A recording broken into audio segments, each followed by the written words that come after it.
Hi everyone, welcome to my channel. ఈరోజు video already థంబ్నెయిల్లో చూసుంటారు. Hair cut ఈవెన్గా ఎలా చేసుకోవాలి.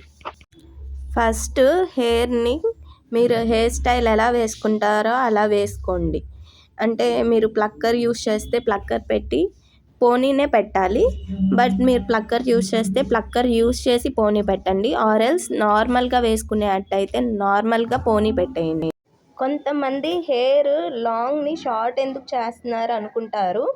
బట్ మనకి హెవీగా హెయిర్ ఫాల్, స్ప్లిట్స్ ఉన్నప్పుడు హెయిర్ అనేది గ్రోత్ ఉండదు. అప్పుడు మన హెయిర్ కట్ చేస్తే మళ్ళీ గ్రోత్ అనేది ఉంటుంది. Even I too don't like this much short hair, but due to heavy hair fall and all, I decided to cut my hair so that it will grow further easily. వీడియోలో చూపించినట్టు మీరు ఎక్కడి వరకు cut చేయాలనుకుంటున్నారో అక్కడికి band పెట్టేయండి. పైన పోనీ పెట్టే అప్పుడు టైట్గా పెట్టండి పోనీ, లేదంటే హెయిర్ కట్ చేసే అప్పుడు అన్ఈవెన్గా కట్ అవుతుంది. కింద కూడా బ్యాండ్ అది కూడా టైట్గా పెట్టండి.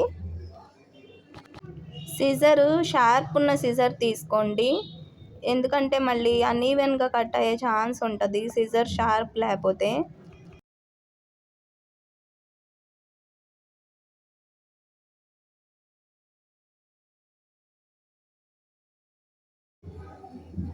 కట్ చేశాక ఏమన్నా ఎక్స్ట్రాస్ ఉంటే కట్ చేయండి నార్మల్గా. స్ప్లిట్స్ పైదాకా ఉన్న వాళ్ళు ఏంటంటే ఇలాగా చూపిస్తున్నట్టు వీడియోలో అలా రోల్ చేసి ఈ స్ప్లిట్స్ అనేవి కట్ చేయండి సిజర్తో.